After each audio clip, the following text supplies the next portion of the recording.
Hey, Mark Meldrum, Meldrum's Monster Garage. Welcome back to the building of this 1959 Chevy Impala for Mike Ely. And this week we're going to do a little wiring, rewiring on the car. You know, I started getting into the wiring of this car. When we took it to the body shop, it started right up. As a matter of fact, I loaded it on the trailer. But when it came back to the body shop, the body had been lifted off the frame a little bit. A lot of things got disconnected. Some things stayed connected. But when it came to the wiring harness, I started noticing the things that were disconnected actually snapped. And this is the bulkhead that goes into the firewall for the lighting side. And it's actually cracked on the top, and the connections look terrible. So I said, hey, Mike, let's keep this car safe, you know, get new wiring.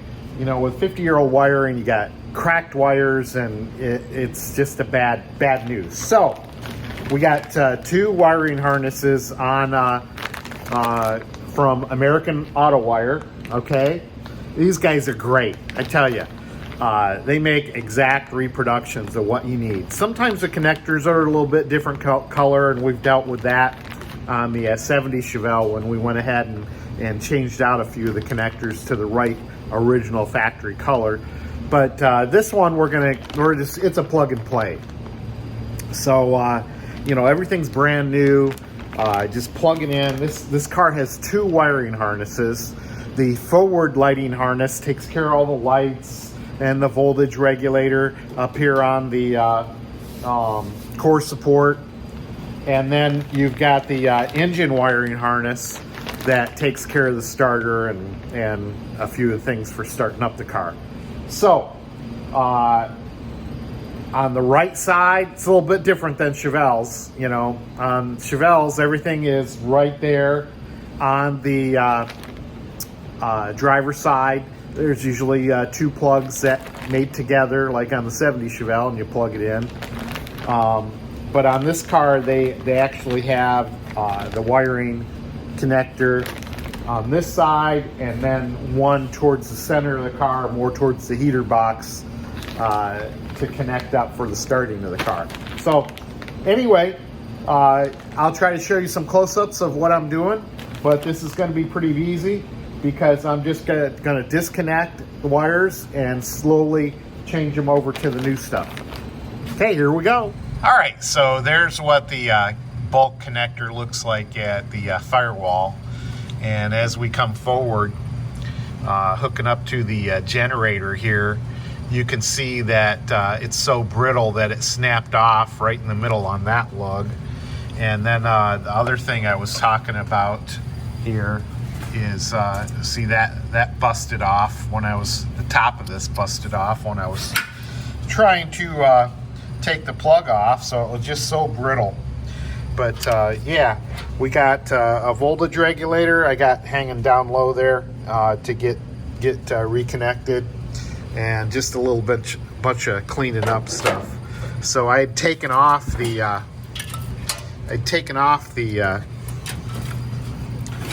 some of the black insulation, and you know, this is what we're dealing with. You can see how brittle that is. If I could get the camera to focus, you can see it's actually delaminating right there.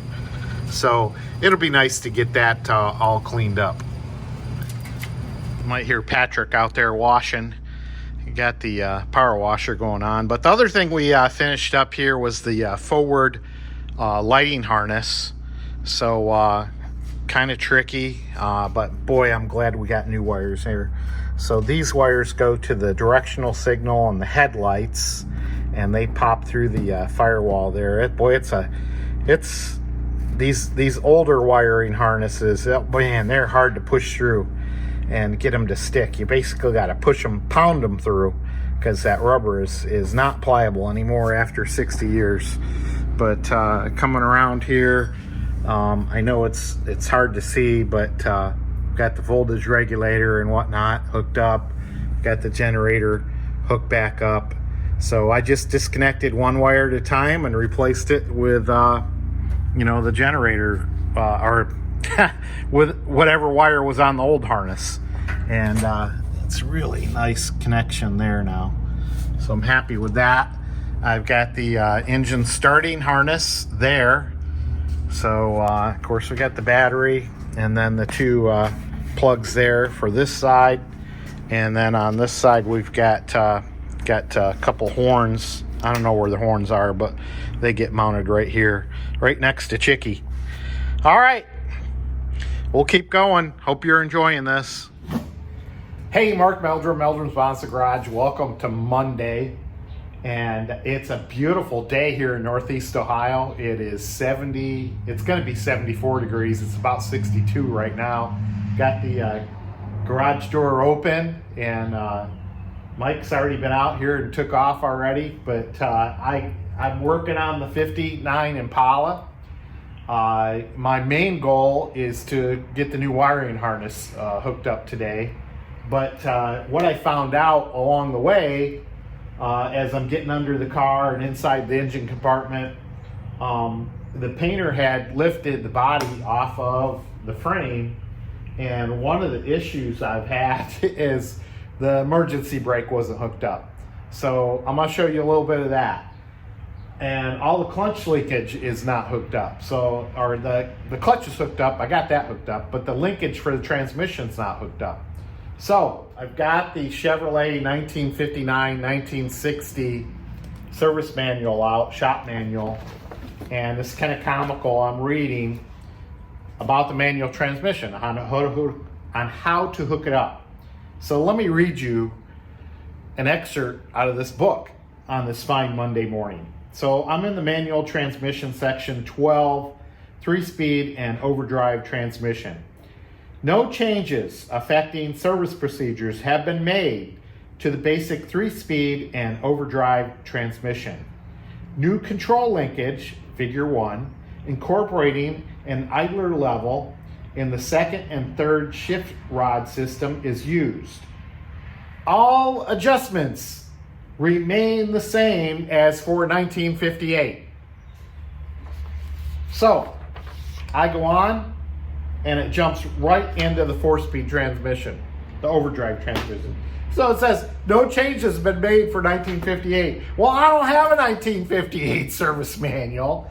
So I hope one of you guys out there in YouTube land has made some type of video on how to do this. I look further into this, and they talk about a block that you can have for adjusting the 4-speed, but that's manually for the floor model. And I've got the shifter up on the column.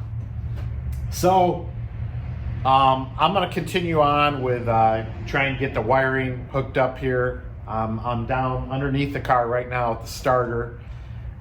Basically got everything hooked up so far as the engine harness goes, and yeah, here we go. Right, to give you a little taste of what you're up against.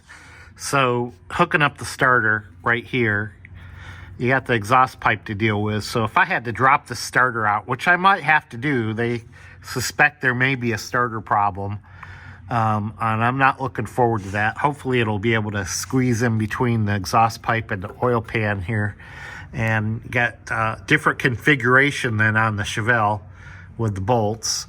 But I don't know if you can see way up in there. Maybe you can. Up in there. Let's see if I can point at it. Up in there is what I'm checking out. And excuse me, had to clear my throat. I'm getting kind of stuffed up being upside down here. But I've got to get the wires disconnected. So the green wire on the outside is no problem. The main wire going to the battery, no problem. But the purple wire, which is up against the block, I don't even think you can see it. Maybe you can, but that's going to be a challenge. Here we go. So we got everything hooked up. One of the things I needed to do was hook a wire. I wondered what this long wire was. I got to replace that. But a wire that comes off the voltage regulator over to the positive side of the battery. And then the other thing I needed, I just sent Mike to the parts store, and I need to put that on the firewall yet, but that's the ballast resistor. So when you release the key, you go from 12 volts on the coil and distributor down to, I don't know, about 7.5 volts. So I think we got everything hooked up, ready to go. New wiring harness installed. Let's see if it starts up. All right, so here we go. Let's give a click of the key. I'm gonna shoot a little, not starting fluid, just a little parts cleaner down the center carburetor. We'll see if she starts up. Oh!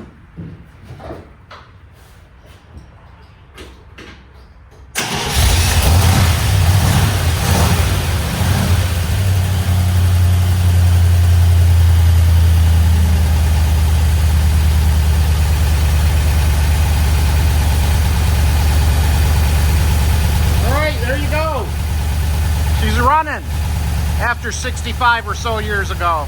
Well, I don't know how long it's been. You can hear a little clicky clacky, and I think it's a solid lifter motor, right, Mike? Pretty sure it is. But it sounds pretty good. Still need to put an exhaust on it.